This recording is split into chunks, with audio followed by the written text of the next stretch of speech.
Қайырлы түн, құрметті футбол жанкүйерлері. АФЛ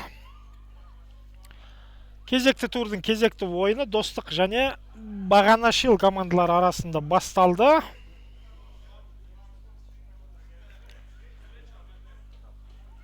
Бұл екінші дивизион, екінші регионның командалар арасындағы ойын.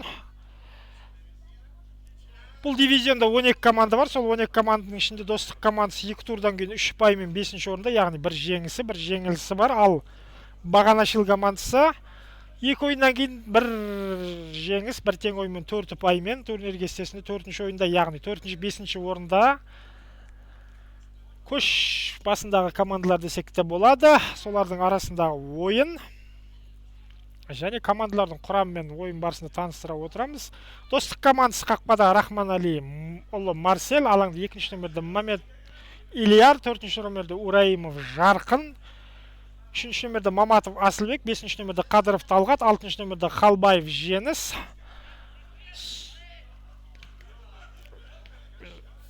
Және топты ауттан Бағанашыл командасы ойынға қосады. Қызғылт жейдеде розовый Бағанашылда. Қызғылт жейдеде Бағанашыл командасы, ақ жейдеде Достық командасы. Және Достық командасының құрамын таныстырып жалғаймыз. Бағанашылдықтар допты ауттан ойынға қосса. 6-ші номерде Халбаев Жеңіс, 12-ші номерде Халбаев Сыймақ, 14-ші номерде Қайрулинов Арслан, 15-ші номерде Танабаев Айбек, 17-ші номерде Толонов Нұрсұлтан. Достық қарымта шабуылда, оң қапталдан соққы, бірақ бір Достық ойыншының соққысы екіншісіне тиіп қақпадан қиыс кетті. 18-ші номерде Салижанов Сардор, 20-ші номерде Талантбекұлы Әділет, 21-ші номерде Самиев Әділет, 24-ші номерде Даниярұлы Ырысбек, 25-ші номерде Алматов Дастан. Бұл Достық командасының құрамы. Жалпы Достықтардың тағы міне оң қапталдан пасы және айбалағына ембеш тұстан, орта тұстан соққы, қақпадан қиыс кетті. Достық ойыншылар алғашқы соққысын бағыттап үлгерді. Соның арасынша олардың қарсыласы Бағанашыл командасының құрамын таныстыра кетейік. 1-ші номерде Ерманов Арман, 2-ші номерде Патаров Ануар, 3-ші номерде Хелаев Жанкли, 4-ші номерде Иминахунов Фархат, 5-ші номерде Жындыбаев Амир, 6-ші номерде Ахметов Ғалым әуелеген доп. Және Бағанашыл қорғаушылары әзірге өз айбалаңынан ұзатып шығара алмауда. Тағы да сол Достық командасының оң қапталы, бұл жолы төрешінің ысқыры доп алаңнан шығып кетті. 6-ші номерде Ахметов Ғалым, 7-ші номерде Бақытбек Мадияр, 8-ші номерде Қайнарбай Темірлан, 9-ші номерде Жетпісов Нұртілек, 10-ші номерде Әділбеков Елнұр, 11-ші номерде Саид Каримов Абдужалил, 12-ші номерде Ахметқали Айдын. Тағы да Достық командасының ұмтылысы, тағы бір соққы, қақпадан қиыс кетті. Әзірге Достық командасының, енді Достықтардың деп ұзаққа кетпей қой. Достық командасы әзірге белсенділеу ойынның алғашқы минуттарында. Бағанашыл ойыншылардың құрамын таныстыруды жалғастырамыз. 13-ші номерде Жағыпар Сырым, 14-ші номерде Мұратбекұлы Нұрлыбек. Және міне жаңылмасын Бағанашыл ойыншыларының алғашқы ұмтылысы қарсыластың айбалаңына қарай оң қапталдан және ойындағы алғашқы бұрыштама Бағанашыл командасы орындайды. Бұрыштамадан доп ойынға қосылғанша Бағанашылдықтардың құрамын таныстырып аяқтасақ. 15-ші номерде Жарқынбек Абдулазиз, 16-ші номерде Хоруженко Александр, 17-ші номерде Жамболов Нұрдаулет, 18-ші номерде Маратұл Данияр, 19-ші номерде Новак Глеб, 20-ші номерде Аскерғали Айдос, 21-ші номерде Рахимзода Алиджан, 22-ші номерде Ғайыпбаев Қалижан. Бұрыштама Бағанашыл командасы ойлағандай нәтиже бере қойған жоқ, дегенмен допты ауттан Бағанашыл командасы ойынға қосады. Командалар әзірге ойынның алғашқы минутында белсенді. Шабуылда да әзірге алаң ортасында көп тұрақтамауда, мүмкіндігінше шабуылдауға тырысуда. Бағанашыл қарсыластың айбалаң маңында доппен. Достық қорғаныста және Достық сол қорғаныстан әзірге шыға алмауда. Бұл жолы Бағанашылдықтар қақпаға соққы бағыттай алмады. Және Достық допты ойынға қосты. Достық өз жарталаң, өз айбалаң маңында доппен. Және фол төрешінің ысқырығы. Бағанашыл ойыншылар алаң ортасында ойын ережесін бұзды. Айып соққысын Достық командасы орындайды. Алаңның ортасы енді бұл нүктеден қақпаға тура соққы бағыттау қиындау болар. Дегенген кім біледі. Қалауын тапса қар жанады деген. Сәтін салса қақпаға еніп кетуде ғажап емес. Дегенмен әуелете доп асыратын секілді. Жоқ, соққы, бұл қақпаға соққы, және соққы қақпадан сәл қиыс кетті. Соққы қақпадан қиыс кетті. Бағанашыл допты ойынға қосты.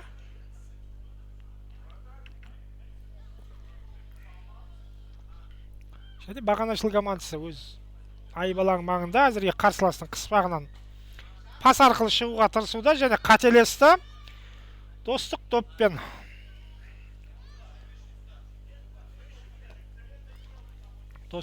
және достық әзірге баса көктеп алға ұмтылмай, бұл допты өз бақылауында ұстауға тырысуда. Және бұл әрекеттері сәтімен жүруде. Міне достық командасы тағы да бір оң қапталдан пасы.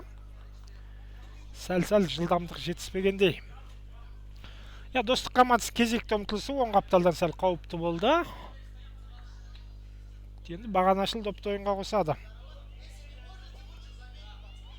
Бағанашыл қақпашысы Ерманов Арманның алдыға әуелете асырған добы. Әуелеген допқа талас, және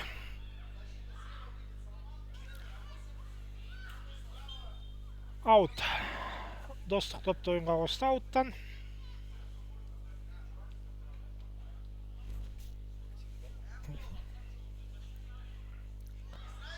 Және Бағанашыл қорғаушының өз айбалаң маңында қателігі, есеп ашылды. Достық есепте алға шықты. Қателік. Бағанашыл қорғаушысы өз айбалаң маңында қарсыластың аяғына салып берді десек те болады.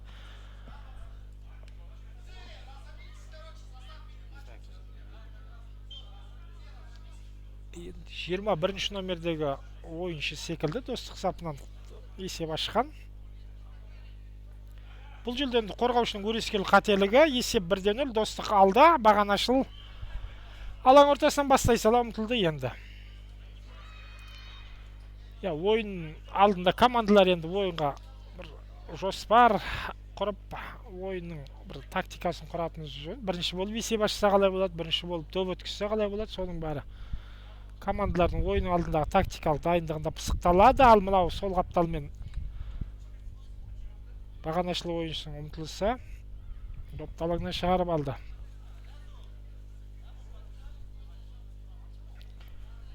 Рахманалиұлы Марсель допты ойынға қосты. Достық қақпашысы, және достық доппен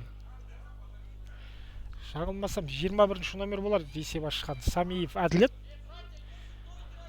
21-ші номерді байқағандаймыз. Енді ойын протоколында ол көрсетіледі. Әзірге Бағанашыл доппен және Бағанашыл сол қапталдан қарсыластың қорғанысын бұза жаруға ұмтылған. Бірақ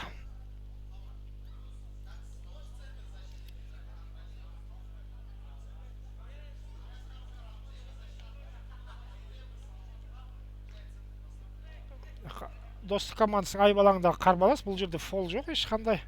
Достық ойыншылар тамаша қорғана білді, және қарымта шабуылда достық оң қапталдан ұтып алған ойыншының алдында бос кеңістік болды. Жан-жағына қарап пас шығарып үлгеретіндей мүмкіндігі болған.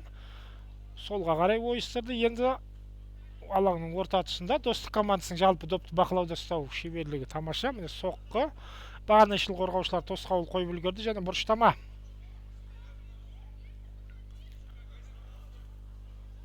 Бұрыштама достық командасы орындайды. Бұрыштама әуелете асырған доп. Қорғаушылар алысқа бір ұзатып шығара алған жоқ. Өз айбалаңынан енді міне алаң ортасына қарай шығарды допты. Бағанашыл дегенмен алаң ортасында сол қайтадан достық доппен.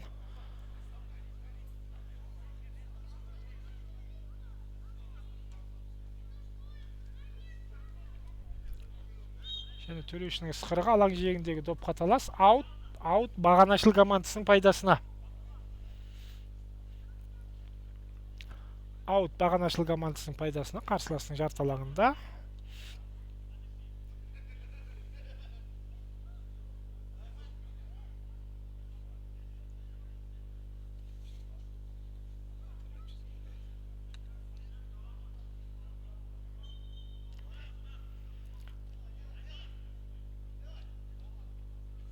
доп ойынға қосылды ауттан. Бағанашыл доппен. Жалпы Бағанашыл толық құраммен қарсыластың жарты алаңына қарай ойысты десек те болады енді. Бірақ сол массовый толық құраммен шабуыл әзірге Бағанашыл үшін ешқандай дивиденд әкеле қойған жоқ. Алаң ортасында доп қаталас. Достық командасы доппен. Жалпы алма кезек иелік етуде алаң ортасындағы тайталас кезінде. Және тағы бір достық ойыншыларының ұмтылысы жоқ, қақпашыдан өткенмен доп қорғаушылар көмекке келе білді. Және соққыда әлсіз болды енді. Қақпашыдан өткенмен тым солға қарай ойысып кетті достық ойыншысы, және соққы жасап үлгергенше Бағанашыл қорғаушылар, яғни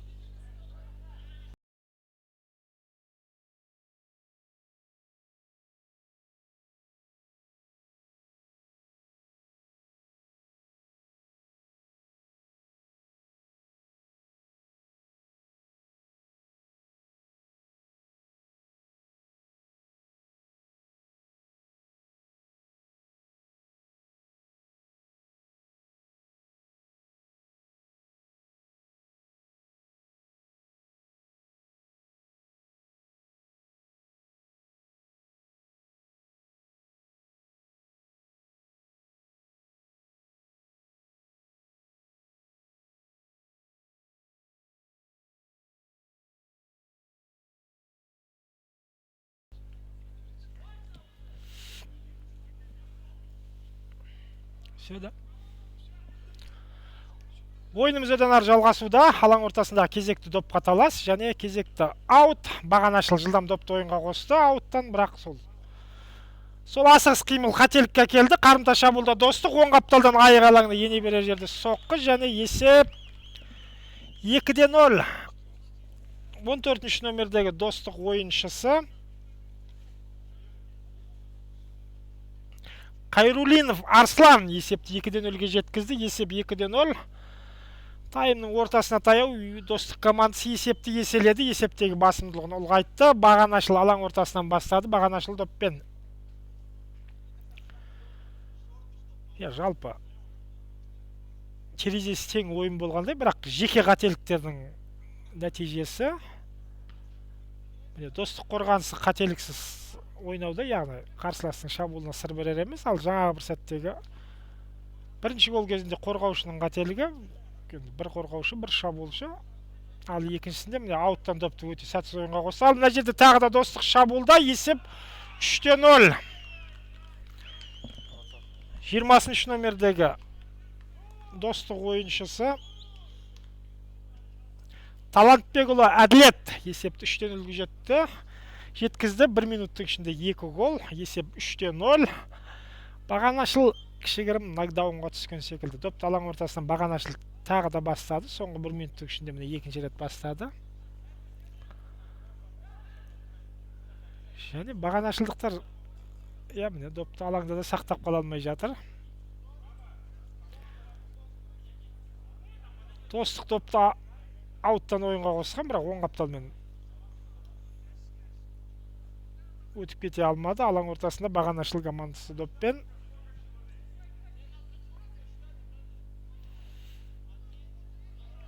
Тағы бір пас шығару кезінде қателік, дегенмен аут. Бағанашыл командасының пайдасына аут. 3-0.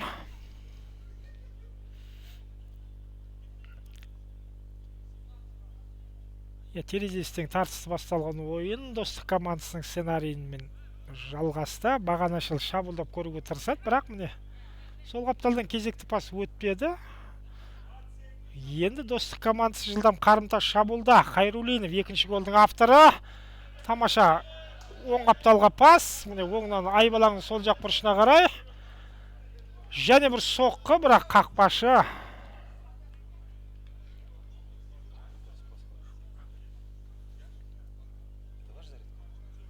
Нет, да, домой.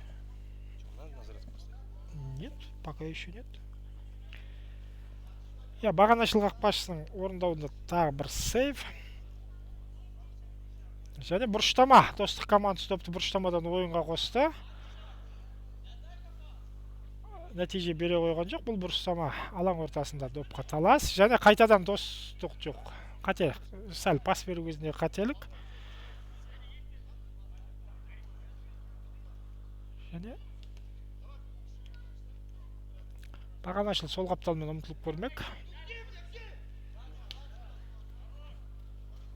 Екінші номердегі Патаров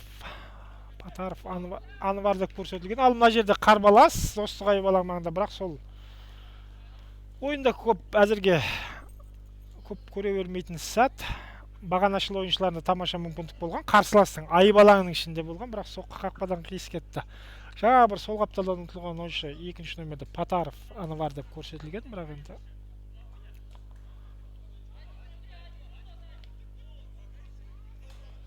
сол қапталмен ұмтылып-ақ тырысып жүр. Осы екінші номердегі ойыншы әзірге белсенділеу. Бағанашыл сапында достық командасының сол қапталмен ұмтылысы нәтиже бере қойған жоқ. Ерманов Арман Бағанашыл қақпасы алдыға қарай доп асырған, тым өз қақпасынан алысқа ұзата алған жоқ. Қайтадан достық доппен және кезекті бір допқа тайталас алаң жиегіндегі және допты ауттан Бағанашыл командасы ойынға қосады.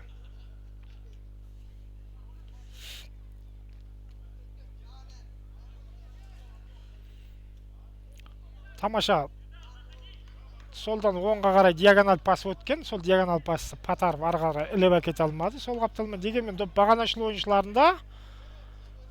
Бағанашыл командасының шабуылына да екінші голда жаңа бір қатарынан соғылған екі голдан кейін кішкене жан біте бастаған секілді. Шабуылдауға тырысып жатыр. Әзірге достық қорғанысы сыр берем емес. Міне тағы да Бағанашыл алаң ортасында қарсыластан доп тартып алды. Алаң ортасы өз жарты алаңға арқылы солға қарай ойыстырмақ ниетте болған, бірақ пасы өтпеді. Алаң жиегінде кезекті бір допқа талас, алма кезек қателік және қарымтас шабуылда таланттылы Әділет соққы және Ерманов Арман кезекті рет тағы бір сейв жасап, қақпасын кезекті бір голдан құтқарып қалды. Жалпы Бағанашыл қақпашысы әзірге мүмкіндігінше әйтеуір қауіптің бетін қайтаруға тырысуда. Қорғаушылар енді жиі қателесуде. Міне тағы да сол қапталмен достық алға ұмтылды. Қысқа пас алмасқан, өкшемен пас берген, бірақ сәл ары қарай іліп әкете алмады. 5-ші номердегі достық ойыншысы енді Бағанашылға мүмкіндік.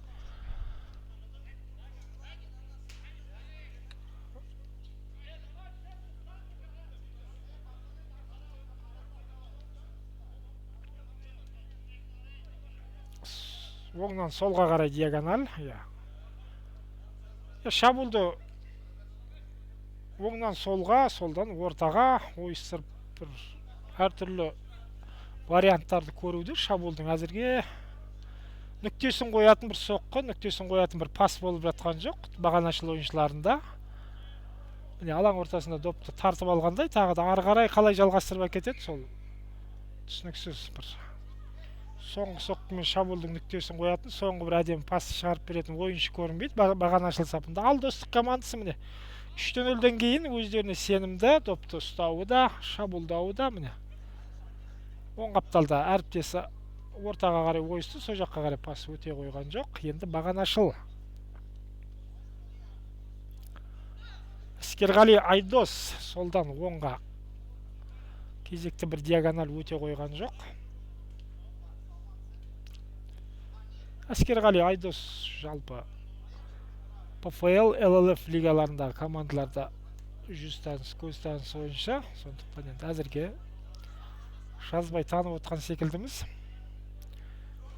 Және кезекті бұрыштама достық командасы орындайды.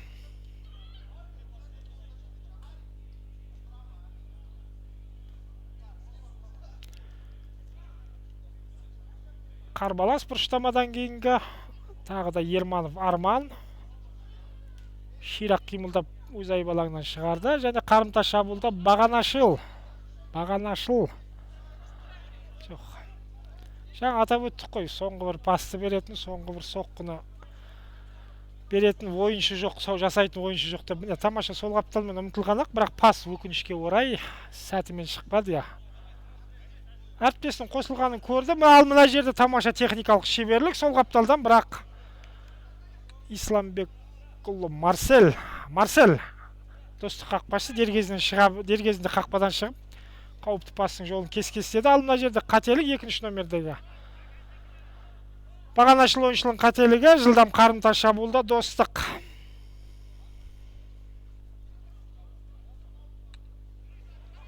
Достық ойыншыларда соққымен түйіндей алмады шабуылын, ал бағанашыл командасы мына ұмтылысын нәтиже бере қойған жоқ.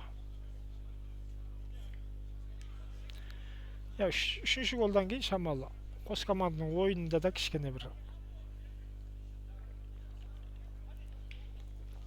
бәсеңсу байқалады. Енді түсінікті, достық командасы ірі есеппен алда, сондықтан тәуекелге қатты көп бара бермейді. Қарсыластың бір қателігін, қарсыластың бір допты жоғалуын күтеді. Ал бағанашыл сапында міне тағы бір шабуыл, бірақ Марсель дер кезінде шықты қақпасынан және допты аутқа шығарып үлгерді. Допты ауттан бағанашыл командасы ойынға қосты.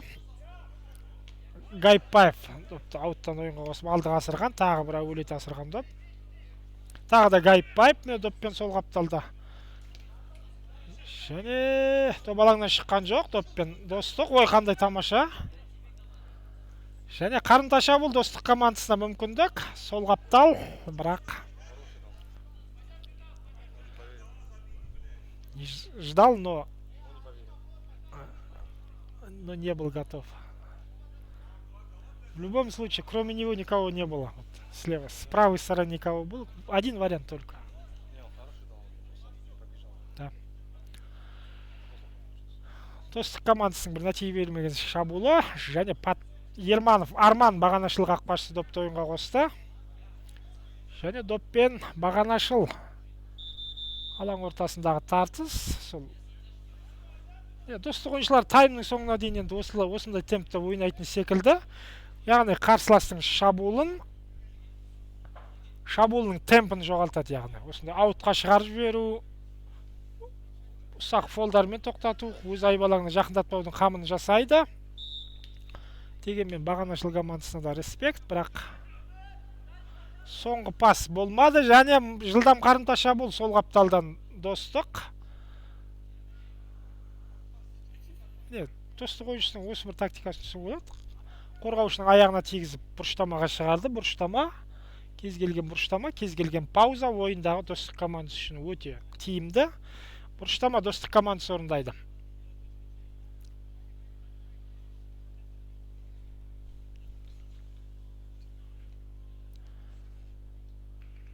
Бұрыштама достық командасы ойлағандай нәтиже бере қойған жоқ. Тағы бір бұрыштамамен аяқталды. Бұл жолы қарама қарсы қапталдан. Ойынның қалған 1-2 минута. Достық командасы доппен бұрыштамадан допты ойынға қосады. Әуелет асырылған доп, баспен соққы, және бір соққы жасауға мүмкіндік берген жоқ бағанашыл қорғаушылары. Тағы да сол қапталмен шабуылдап көруге тырысқан. Төрешінің ысқырығы, алаңның орта тұсында фол.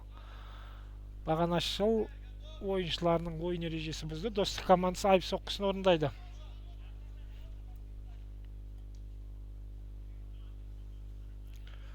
Достық ойыншыларында шабуылы тайм соңына қарай саябырси бастаған секілді, сәл-сәл жиілеу қателесуде. Хайруллиновтың пасы өтпеді. Енді бағанашыл және төрешінің ысқырығы.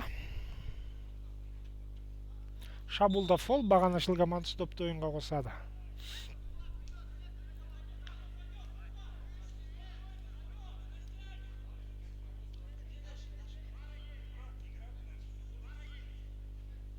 Гайыпбаев ортаға қарай, және орта тұстан соққы. Марсель үшін ешқандай қиындық туғыза қойған жоқ бұл соққы.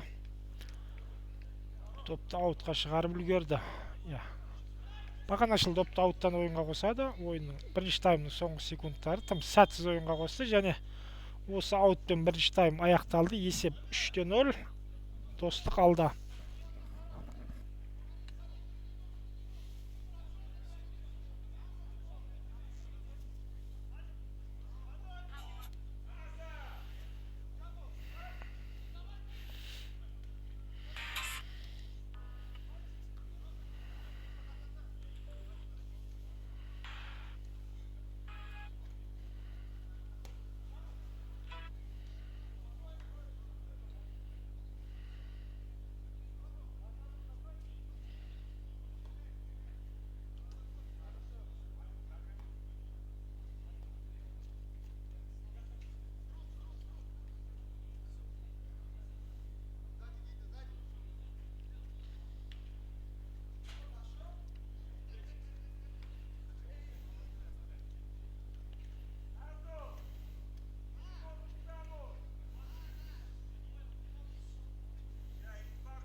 Достық және Бағанашыл командалары арасындағы ойынның екінші тайм басталды. Есеп 3-0. Достық алда.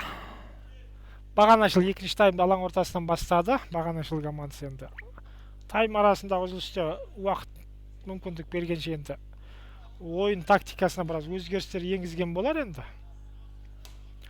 Ал Достық командасы победный состав не меняет, победный тактиканы өзгертпейді. Сондықтан Достық командасы бірінші таймдағы тактикасы нәтиже әкеліп тұрса, екінші таймда да тура сол стильде, сол ұстаныммен ойнайтыны түсінікті. Ал Бағанашыл командасы қарсыласты қыспақ қалуда. Жалпы екінші таймды ширақ бастады. Жоғары прессинг. Бірақ әзірге соққы жоқ. Міне соққы жасауға мүмкіндік берген жоқ. Ұмтылғанмен 2-1 қорғаушы Бағанашыл ойыншының алдын жауып үлгерді. Бағанашыл ойыншылар баса көктеп алға ұмтылмай өз алаң ортасы арқылы әуелете бір пас асырған, өтпеді. Қайтадан Бағанашыл және соққы Достық қой. Қазір Достық екінші тайм басталғалы қорғануда жата жастана. Және сол қорғаныстан жоқ, алысқа ұзап шыға алмады. Алаң ортасында тағы да қайтадан Бағанашыл командасының прессингі нәтиже беріп допты тартып алған. Бірақ айбалағына қарсыластың айбалағын енер тұста тағы да допты жоғалтты. Тағы да командалар алаң ортасында жалпы өте тар, өте бір қысқа кеңістікте ойнауда. Яғни алаңның бүкіл енін ұзындығын пайдаланып жатқан жоқ секілді. Командалар негізінен орта тұста міне бір квадратта бірнеше ойыншы допқа таласып жатыр. Бұндай ойында қателіктің жиі болуы заңдылық. Тағы да міне бір нүктеге қарай жиналыса бастады және 17-ші номердегі Бағанашыл ойыншының соққысы өте қауіпті болды. Жамбулов Нұрдәулет. Марсель Достық қақпашысы әзірге сыр берер емес. Және Достық доппен.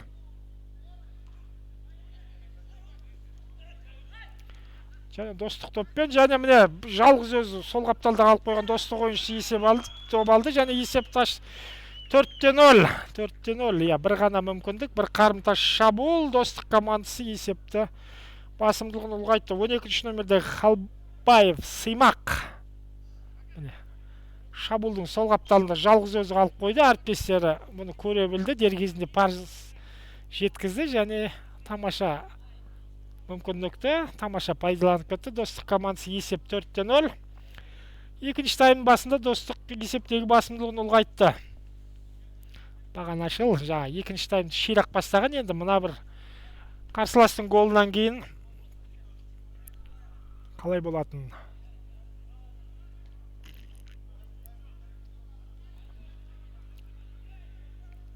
Оң қапталмен Бағанашыл командасының ұмтылысы қарсыластың айбалағына жетер жерде Достық қорғаушылар допты аутқа шығарып үлгерді.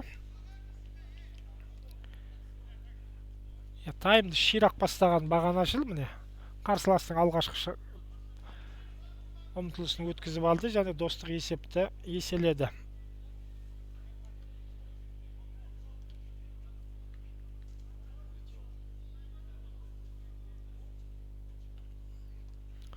Және ауттан кейінгі өте қатты соққы доп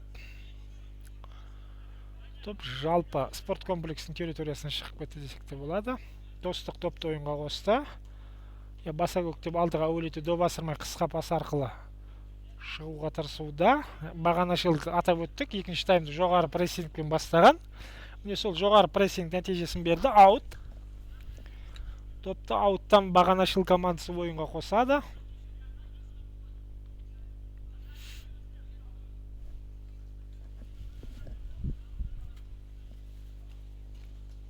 Бірден алаң жиегінен қарсыластың айбалағына қарай әуелете асырған доп. Достық қақпашысы Марсель әдетінше ширақ жинақ қимылдауда. Және екінші темппен өз жарты алаңынан кезекті шабуылын бастайды Бағанашыл. Әзірге қарсыластың қорғанысын бұзып жарып өте алмауда.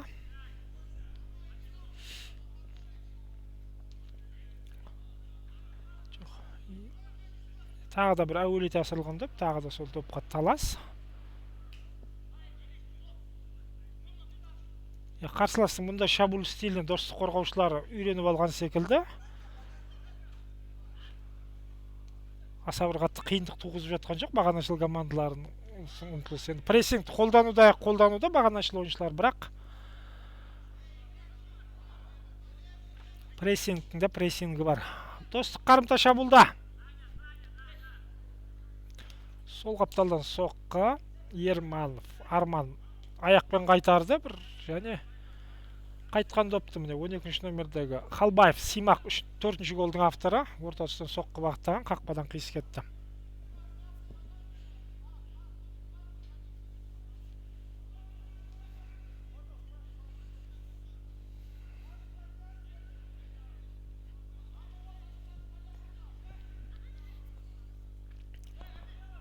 Бағанашыл доппен өз айбалаң маңында.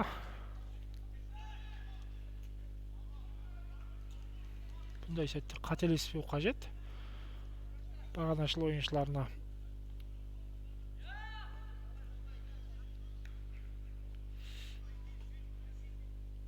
Тағы алаң ортасындағы тағы бір қателік, және достық. Достықта қарымта шабуыл ұйымдастыра алмады достық командасы да. Енді оң қапталмен бағанашыл командасының ұмтылысы. Допты ұзақ ұстайды бағанашыл ойыншылары. Ары бері пас алмасып жан-жағынан қарап үлгергенше достық қорғаушылары міне қорғаныстағы өз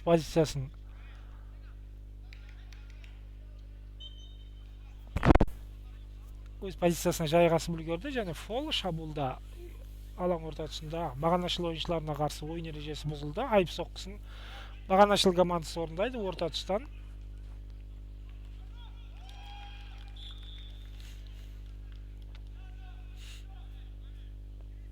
Бірінші тайм атап өттік, өте тар кеңістікте командалар ойнайды. Міне айып соққысы орындалған кезде де байқап тұрсыздар. Қос команданың ойыншылары да түгелдей дерлік айып алаңының маңайында жиналған. Әуелет асырған пас айып алаңына, және соққы қақпадан қиыс кетті. Достық командасында қорғанысын байқап отырмыз. Өз айып алаңының төңірегіне қорғанады, яғни қос қапталдан қаншалықты қарсыласқа мүмкіндік береді, бірақ айып алаңына қарай пас көтеруге мүмкіндік беріп жатқан жоқ. Сәйкесінше бағанашыл командасына сәл тактиканы өзгерту керек секілді, яғни алаңның бүкіл кеңістігін пайдалану керек секілді. Командалардың топқа талас кезінде де жалпы бұлай позициялық орналасуы да тар қысқа кеңістікте өтуде. Достық шабуылда алаң ортасында доп тартып алды, оң жақ тұста. Содан оңға қарай пас берді. Сол қапталда қаншама бос ойыншы дегенмен міне алаңның бүкіл кеңістігін пайдаланып жатқан жоқ, яғни компактны ойнауда командалар. Бағанашыл доппен бірден айып алаңына қарай асырған доп, және достық қорғаушылар сыр берген жоқ бұл шабуылда да.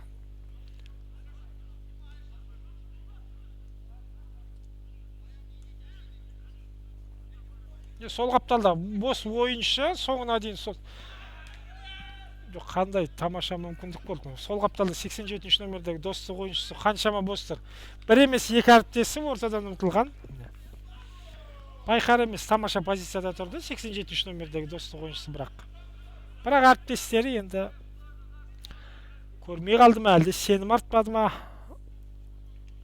Екі жағдайда да пас шығармады бұл кісілерге. Және допты қақпаға ойынға бағанашыл командасы қосады төрешінің ысқырығы.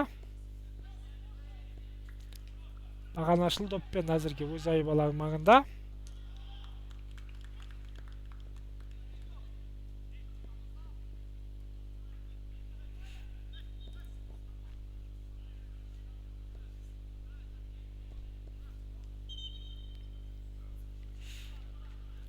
Оң қапталмен ұмтылды алға. Және төрешінің ысқырығы. Допты бағанашыл командасы ойынға қосты. Енді қандай фол, қандай бір эпизод болған түсініксіз. Аут, допты ауттан бағанашыл командасы ойынға қосады, кезектіреді. Және кезектіреді. Сәтсіз жылдам қарымта шабуылда достық командасы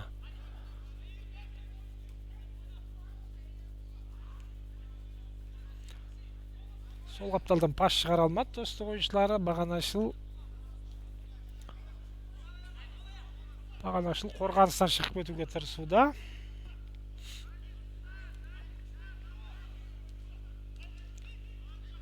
Орта тұсқа қарай ойысып соққы бағыттаған. Кезекті бір аут. Бағанашыл командасы ауттан допты ойынға қосады.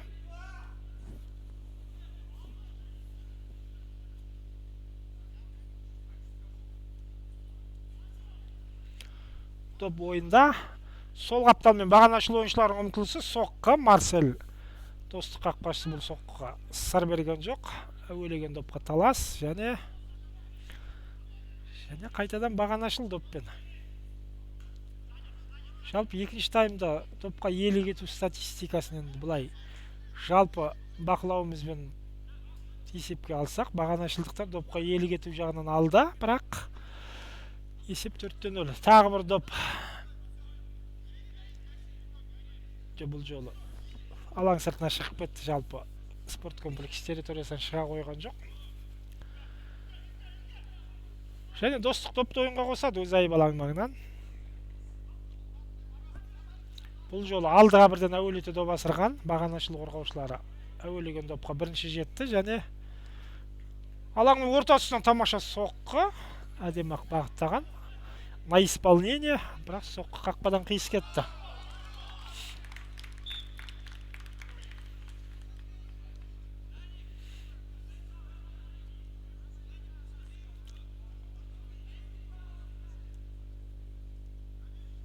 Достық ойыншылар доппен сол қапталдан ортаға қарай ойын ұстады. Тағы да 87 номердегі ойыншы міне сол қапталда ашық.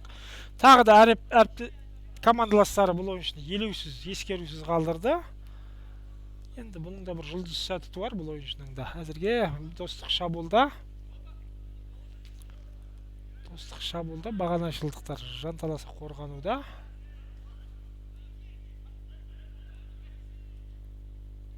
Хайрулинов топ алаңнан шығып кетті.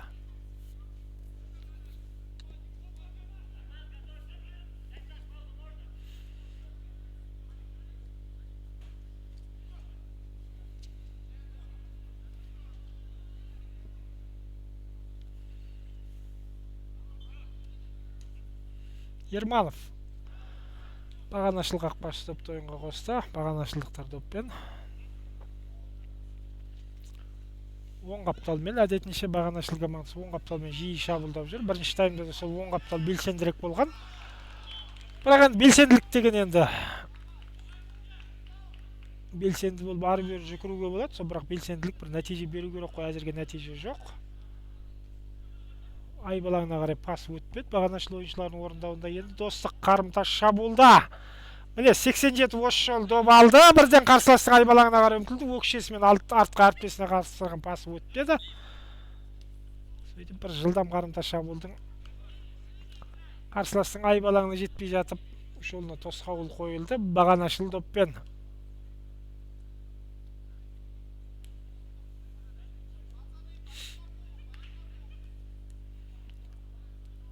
Оңнан солға ойыстырды. Шабуылды бағанашыл қайтадан ортаға қарай.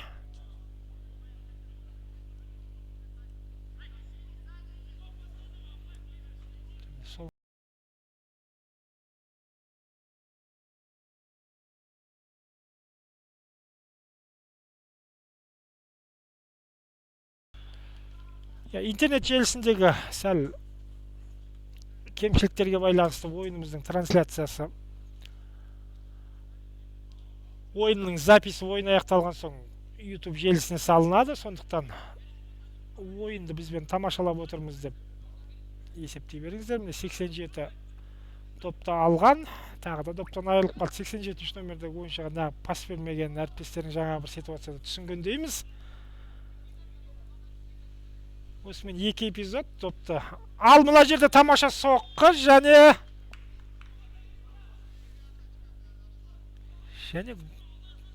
гол болған секілді. Есеп 4-1.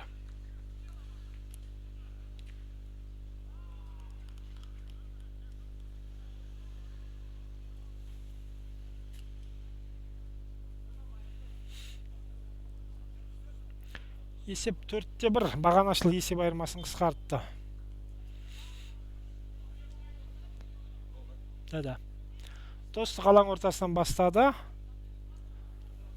Достық доппен. Жылдам қарымта өз айбалағына қарай өтуге бұл жол біріншіден алғашқы толқын шабуылда бағанашыл қорғаушылар мүмкіндік бермеген. Екінші темппен, екінші толқынмен міне достықтағы шабуылда. Қандай тамаша техникалық шеберлік, 3-4 қарсыласты елемей алдап өтті. Ортаға қарай пас және соққы. Жоқ. Дайындалып соққы жасағанша бағанашыл қорғаушылар бұған тосқауыл қойып үлгерді және бағанашыл доппен. Бағанашыл доппен және аз ғана солдан оңға қарай ойыстырды, оңнан орта тұсқа қарай. Және кезекті бір шабуылдың бетін қайтар достық ойыншылары.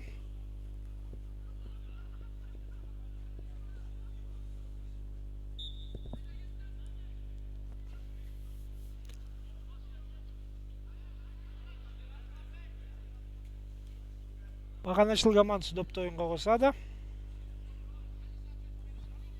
Бұрыштама. Бағанашыл допты ойынға қосады. Енді есеп айырмасын шығартқаннан кейін жаңа бір соғылған гол. Бағанашыл ойыншыларын қанаттандырып тағы да шабуылға жетелейтін шығар. Міне доппен тағы бір соққы қақпадан қиыс кетті.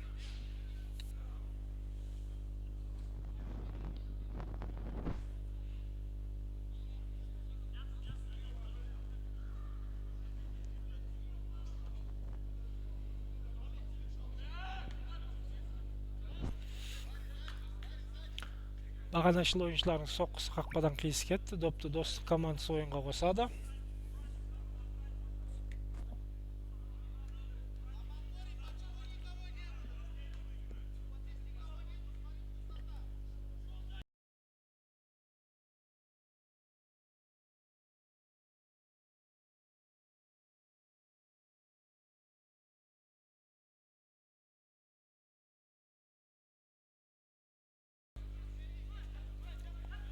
Алаң ортасында доппен достық ойыншылары шабуылды оңға қарай ойыстырды.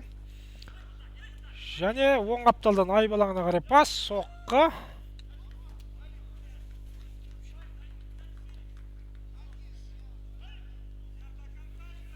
Самиев әділеттің соққысы қақпадан қиыс кетті. Әйтпесе әдемі ақ шығарып берген оң қапталдан аяғына салып тұрып. Дегенмен достық ойыншылар бұл мүлт кеткен соққыға мұңая қоймайтын шығар. 4-1 есебімен алда. Доппен достық командасы жалпы. Достық командасының ойыны жүруде. Тағы бір алдыға қарай пас. Осы бір пасты іліп әкететін жылдам ойыншы болмады. Тым төмен, яғни алаң ортасына қарай түсе қорғанған. Ал мынау алаң ортасынан бағанашыл ойыншының соққысы. Осы бір ракурстан қарағанда қақпаға қарай тура бағытталғандай көрінген, дегенмен қақпадан қиыс кетті. Марсель, достық қақпашысы. Рахманалиұлы Марсель допты ойынға қосады. Достық сапында ойыншылар ауысуда. Достық доппен. Достық командасы кезекті бір шабуылын тамашалайық. Міне, орта тұста.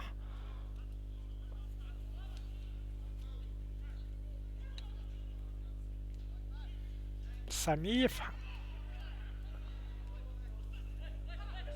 Салижанов, Сардор 2-1-де қарсыластың арасынан сытылып шығып кетіші болған. Бұл әрекет нәтиже бермеді. Алаң ортасындағы допқа талас.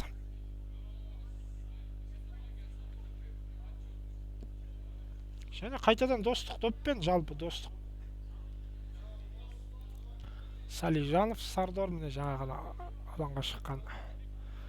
Орта тұста допқа талас. Және достық командасының кезекті бір шабуылы. Айбалаңына қарай пас өтті, қақпашымен бетпе-бет және ой, қандай мүмкіндік. 20 номердегі ойыншы болар, жаңылмасам. Қақпашында алдап өткен, бірақ сәл қақпашын алдап өтер сәтте сәл солға қарай кетіп қалды. Қақпаға соққысы қиыс кетті. Қақпашыда мүмкіндігінше бұрышты қысқартып қарсылық жасаған, соның нәтижесі болар. Соққы қақпадан қиыс кетті. Енді бағанашыл шабуылда Орта тұстан соққы. Тағы бір соққы қақпадан қиыс кетті, иә. Бағанашыл командасының ойын тактикасы осылай, енді жеке шеберлігі жоғарырақ ойыншылардың осындай бір ұмтылысына негізделіп жатқан секілді. Финт, бір-екі замақ, сосын мүмкіндік болса соққы. Әзірге соққыларға дәлдік жетісіп жатқан жоқ бағанашыл ойыншыларының. Ал достық командасы доппен.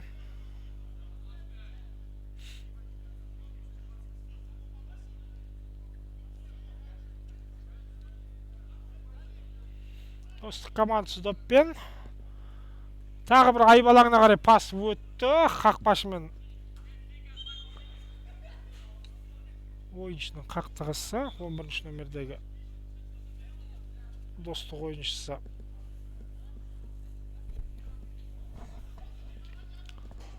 Мен қақпашының соқтығысып алған сәті. 17-ші номердегі Толонов пен Ерманов Арман екеуі сәл соқтығысып алған секілді. Фол емес, ойын эпизод, сондықтан міне доп кімде болды, соған төреші қайтарып берді. Бағанашыл командасы доппен. Кезекті бір оң қапталмен ұмтылысы бағанашыл ойыншыларының ортаға қарай. Жалпы қос қапталмен өтуге мүмкіндік береді достық командасы, бірақ сол айбалағына енер тұстан бастап қарсы алады қарсыласты. Сол тұстан өз қақпасына қарай өткізбейді.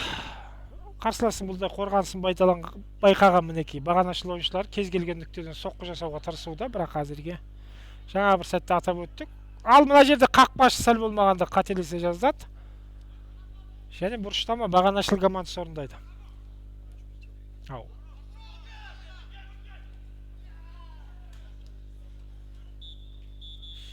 Бұрыштама бағанашыл командасы үшін ойынның соңғы минуттарында стандартты жағдай, кезекті бір мүмкіндік есеп айырмасын қысқартуға. Есеп 4-1, ойын аяқталуына 3 минуттай уақыт қалды. Бұрыштама бағанашыл орындайды. 3 минутта 3 гол, одан да көп гол соғуға болады, бірақ ол командалардың деңгейіне байланысты. Достық допты ойынға қосты. Рахманалиұлы Марсель жанындағы әріптесіне пас берген. Достық допты ұстауға тырысуда мүмкіндігінше. Қателік және қақпа маңдайшасы ғана міне. Дәл осы сәтте голдан құтқарды. Тағы бір соққы жасауға мүмкіндік бере ме? Тағы бір соққы қақпадан қиыс кетті. Иә, ойынның соңғы минуттарында бағанашыл командасына тамаша мүмкіндік болған, бірақ қақпа маңдайшасы бұл мүмкіндікті болдырта қоймады. Бұл жолы Рахманалиұлы емес, алаңдағы ойыншылардың бір допты ойынға қосты. Бірден алдыға өлет асырған доп. Алаң ортасында доп қаталас. Және бағанашыл доппен. Оң қапталдан қарсыластың айбалағына қарай өлет асырған доп өткен жоқ. Тағы бір өлет асырылған доп. Жалпы ойынның соңына қарай қос командада бей-бегиге көшкен секілді. Достық шабуылда соққы қақпадан қиыс кетті.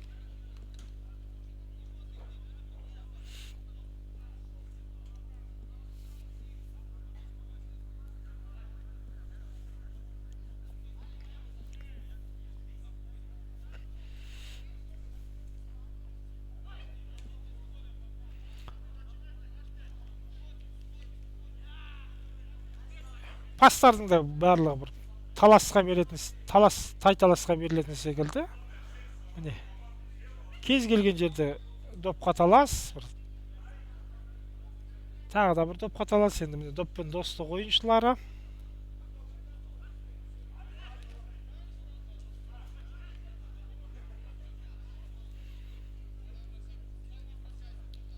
Және достық командасының кезекті шабуылы. Бұл жол соққыға жеткізе алмады, соққымен түйіндей алмады бұл шабуылды. Ал бағанашыл командасы қарымта шабуылға шыға ала ма? Жоқ, қарымта шабуыл жасауға мүмкіндік бере қойған жоқ. Доп дегенмен бағанашыл командасында өз айбалаң маңында қарсыласты алдап өтуге тырысқан. Фол достық ойыншылар тарапынан алаңның ортасында болды. Бұл фол аса бір қауіпті айып соққысы бола қоймас енді. Допты ойынға бағанашыл командасы қосады.